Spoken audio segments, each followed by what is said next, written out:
Саптық дайындық әскери тәртіппен оған үйретудің маңызды пәндерінің бірі.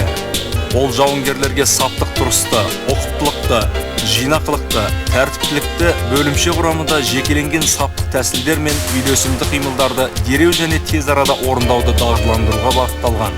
Саптық дайындық қарумен және қарусыз жекеленген саптық жаттығуларды, машиналардағы және жаяу реттегі қимылдар кезінде бөлімше, есеп тобы, экипажы, взвод, рота, батарея, батальон, дивизион және бригадалардың саптық үйлесімділігін, бөлімше мен бөлімдердің саптық байқауларын, сондай-ақ қызметшілердің ұрыс алаңында жылжу тәсілдерін қамтиды. Саптық дайындық сабақ кестесінде қарастырылған оқу уақытында өткізіледі. Ол тактикалық атыс және дене шынықтыру сабақтарында, сапқа тұру, қозғалыс кезінде, күнделікті өмірде жетілдіріліп іске асырылады.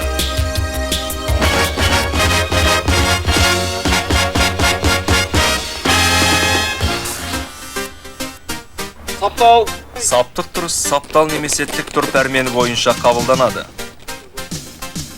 Тік тұр. Осы пәрмен бойынша тығыздалмай еркін тұру керек. Өкшелерді қосып, аяқтың ұшын маңдай шептің сызығы бойынша табанның еніне қойып түзетеді. Аяқ тік ұсталынып тізеден бүгілгенімен тығыз ұсталынбайды. Кеуде тік ұсталынады. Дене біршама алға беріледі. Ішті тартып, иықты жазу керек.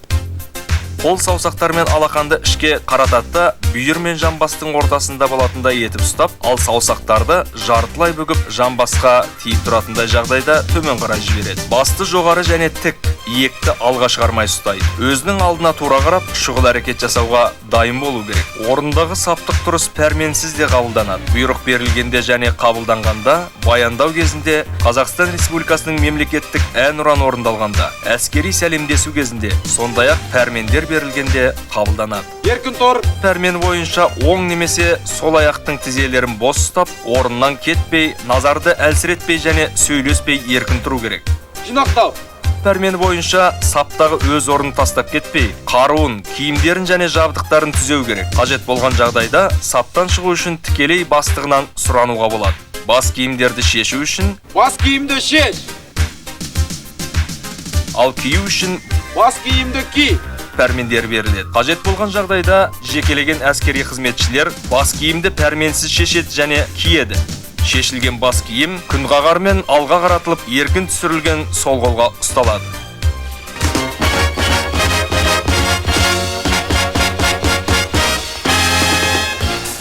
Орында тұрғандағы бұрылыстар: Оңға. Солға. Артқа бұрыл. пәрмендер бойынша орындалады. Артқа және солға бұрылу сол жаққа қарай, сол өкшемен және оң аяқтың ұшымен жүргізіледі. Оңға. Оңға бұрылу оң қол жаққа қарай, оң өкшемен және сол аяқтың ұшымен жүргізіледі. Бұрылыстар екі тәсілде орындалады.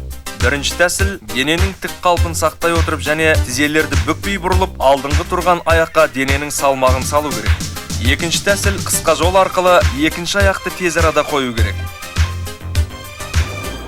Адым саптық және жорықтық болады. Саптық адым бөлімшелердің салтанатты шеруімен жүріп өту кезінде, олардың қозғалыс кезінде, әскери сәлемдесуді орындау кезінде, әскери қызметші саптан шыққанда және сапқа қайта келгенде, сондай-ақ саптың даярлық сабақтарында қолданылады. Басқа жағдайларда жорықтық адым қолданылады.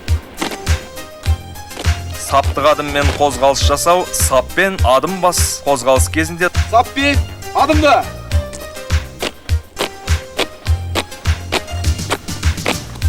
Адым бас.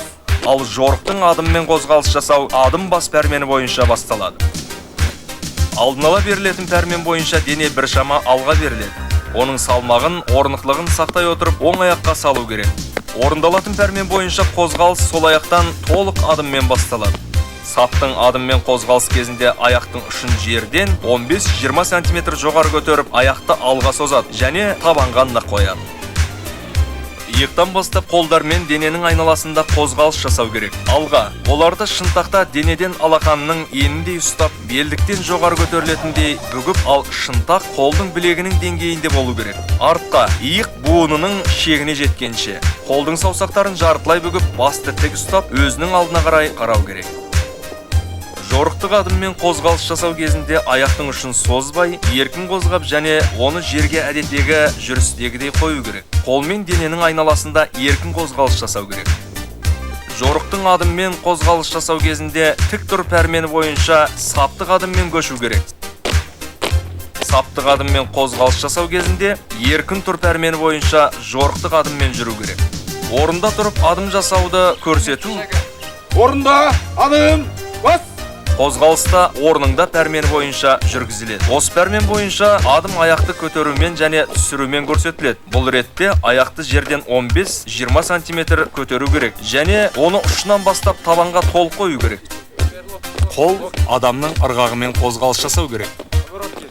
Сол аяқты жерге қоюмен бір мезгілде берілетін тура пәрмені бойынша оң аяқпен орында тағы да бір адым жасап және қозғалысты сол аяқтан толық адыммен бастау керек. Бұл ретте алғашқы 3 адым саптық болу қажет. Қозғалысты тоқтату үшін пәрмен беріледі. Мысалы, Қатардағы жауынгер Тұрдал, тоқта!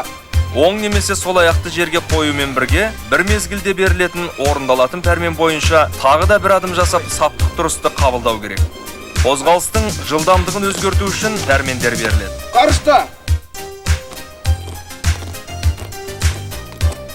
Қысқа адымды!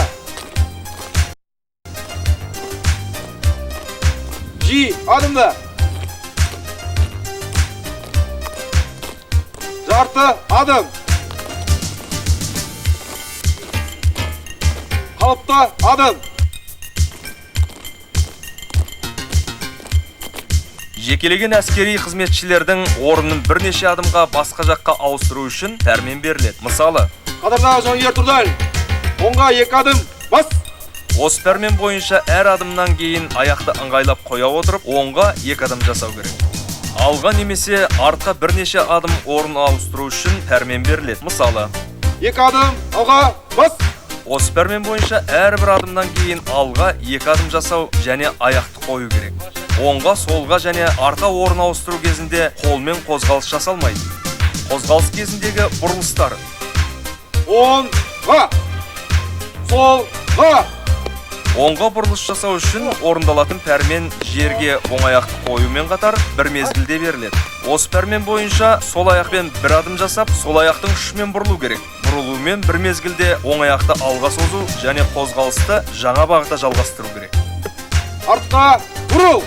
Артқа бұрылу үшін орындалатын пәрмен оң аяқты жерге қоюмен бір мезгілде беріледі. Осы пәрмен бойынша сол аяқпен тағы да бір адым жасау керек. Бір деп санау бойынша оң аяқты алға қарай жарты адым созу керек және бір шама солға және сол қол жаққа қарай 2 аяқтың ұшымен шұғыл бұрылып, 2 деп санау бойынша қозғалысты сол аяқпен жаңа бағыт бойынша жалғастыру керек. 3 деп санау бойынша бұрылыс кезінде қолмен қозғалыс жасау адамның ырғағымен жүргізіледі.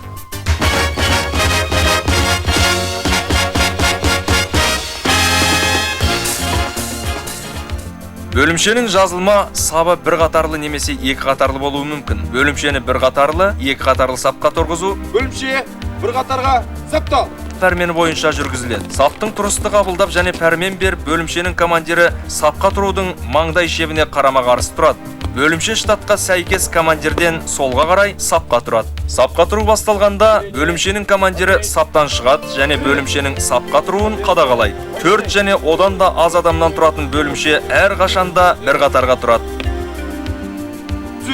Түзел пәрмені бойынша оң жақ қапталда тұрғаннан басқаның бәрі бастарын оңға қарай бұрады. Оң құлақ сол құлақтарын жоғары, иекті сәл көтереді және әрбір жауынгер өзін бірінші деп санай отырып, 4-ші адамның кеудесін көретіндей ретте түзеледі. Солға түзел!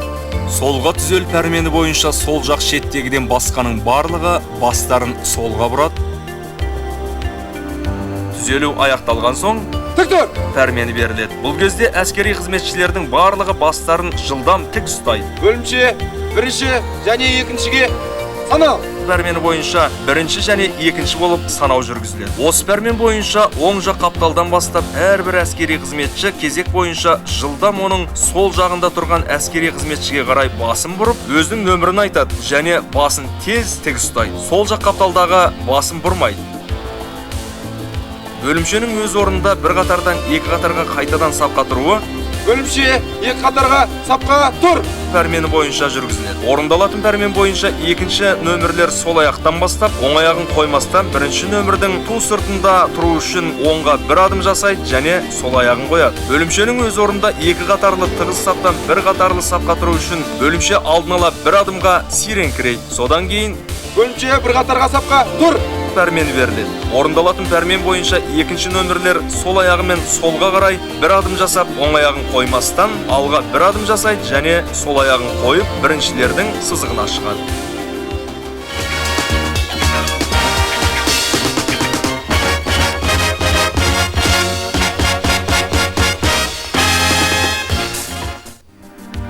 Әскери сәлемдесу анық және ширақ түрде орындалады. Әскери сәлемдесуді саптан тысқары өз орнында бас киімсіз, бастықтан атақ үлкеннен 3-4 адым жерде тұрып орындау үшін сол жаққа бұрылып, саптық тұрысты қабылдау керек. Және оның соңынан бұрыла тұрып, оның бетіне қарау керек. Егер бас киім киілген болса, сондай-ақ саусақтар бірге алақан тік, ортаңғы саусақ бас киімнің шетіне тиіп тұратындай, ал шынтақ иықтың сызығына және биіктігінде болатындай етіп оң қолды қысқа жолмен бас киімде ұстау керек. Бастық жаққа ұрған кезде қолдың бас киімдегі орналасуы өзгеріссіз қалады. Әскери сәлемдесуді саптан тысқары қозғалыс кезінде бас киімсіз бастықтан 3-4 адым жерде орындау үшін бір мезгілде аяқты қоя отырып, қолмен қозғалыс жасауды тоқтатып, басты бастыққа қарай бұру керек және қозғалысты жалғастыра отырып, оның бетіне қарау керек. Бастық өтіп кеткеннен кейін басты тек ұстап, қолмен қозғалыс жасауды жалғастыру керек. Бас киіммен тұрғанда аяқты жерге қоюмен бірге басты бұру керек және оң қолды бас киімге қойып, сол қолды қозғалтпай бүйірде ұстау керек. Бастық өтіп кеткеннен кейін сол аяқты жерге қоюмен бір мезгілде басты тік ұстап, оң қолды түсіру керек. Бастықты басып озғанда әскери сәлемдесу басып озудың бірінші адымымен орындалады. Екінші адыммен басты тік ұстап, оң қолды түсіру керек.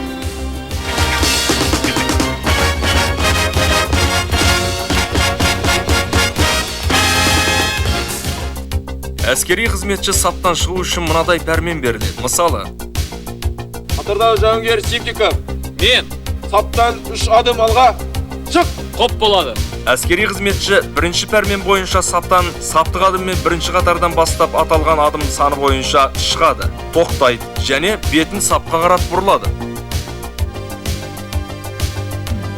Қатардағы жауынгер Жарқынбаев, Мен бері кел.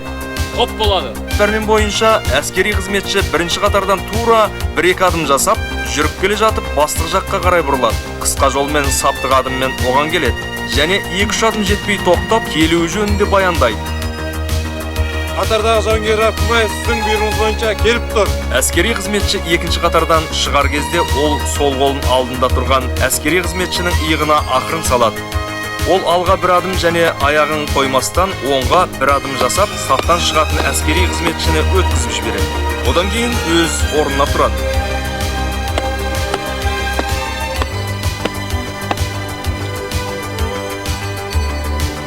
Әскери қызметші бірінші қатардан шыққан кезде оның орнына екінші қатардағы оның артында тұрған әскери қызметші тұрады. 2-ден, 3-тен, 4-тен тұратын лектен әскери қызметші шыққан кезде ол саптан саптық жақын шетінен алдын ала оңға, солға бұрылыс жасап шығады.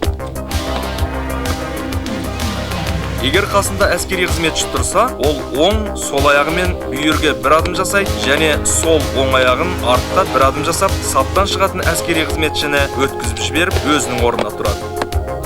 Әскери қызметшіні сапқа қайтару үшін пәрмен беріледі. Қатардағы жауынгер Сипников, Әскери қызметші пәрмен бойынша өзінің тегін ести сала, бетін бастық жаққа бұрады. Мен сапқа тұр. Пәрмен бойынша қолын бас киіміне тигізіп, қоп болады. қозғалыс жағына бұрылып, бірінші адым бойынша қолын түсіреді. Саптық адыммен қозғала отырып, қысқа жолмен саптағы өзінің орнына тұрады. Егер тек қана Сапқа тұр. пәрмені берілсе, әскери қызметші алдын ала бастыққа бұрылмастан сапқа қайтып оралады. Әскери қызметші саптан тысқары бастыққа келген кезде 2-3 адым бұрын тоқтайды және аяғын қойып бір мезгілде оң қолын бас киіміне апарады. Одан кейін келу жөнінде баяндайды. Қатардағы жауынгер Симдиков сіздің бұйрығыңыз бойынша келіп тұр. Баяндау аяқталғаннан кейін қолын түсіреді. Әскери қызметші бастықтан кеткен кезде кетуге рұқсат алып, оң қолын бас киіміне қойып, құп болады деп жауап береді. Қозғалыс жағына бұрылады және бірінші адыммен қолын түсіреді.